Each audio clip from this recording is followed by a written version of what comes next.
Now I'm going to show you how to run a report. There are a lot of reports within 25 Live, and they are based off of various event or location searches. But to get there, you're going to click the More button, Reports, and then you can choose. You can go through each one and take a look at what kinds of reports are out there. One of the most popular ones is under Location Reports. If you scroll down, it's the Space Availability Meeting Pattern Custom. This will give you a report for the semester for West Campus for space availability for courses. So simply click there. If you see yourself using this report a lot, you just click the star and it will favorite this search for you, or this report, excuse me. What you're going to do is you're going to choose a start date. For this kind of report, when you're looking at space availability for an academic course on West Campus, you only need to use a week's parameter.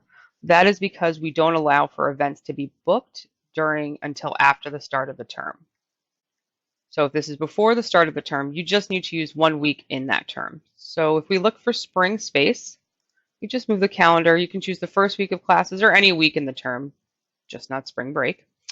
So you start on Monday, and you want to run it through until Friday.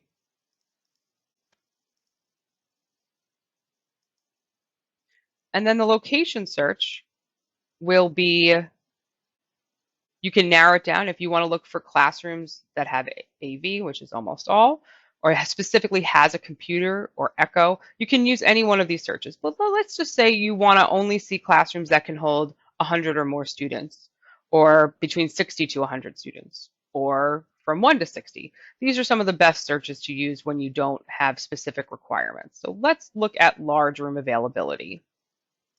So click that. And then pad time, you can always put in 0. If you'd like to sort by capacity, you can, or if you'd rather it be in alphabetical, you can leave that as no. And you just leave target pattern duration blank. And then you can either email this so you can go about your day and get it later, or you can click view this report now. Click run report. Very important, you have to make sure your pop-up blocker is turned off. So keep an eye on the toolbar.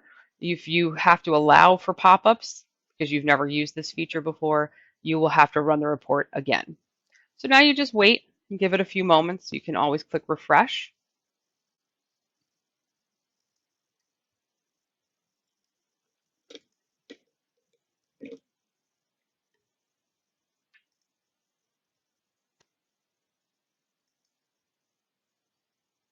And then once the file is ready, depending on which browser you're using, everybody has a different way to download files, but you'll just download it.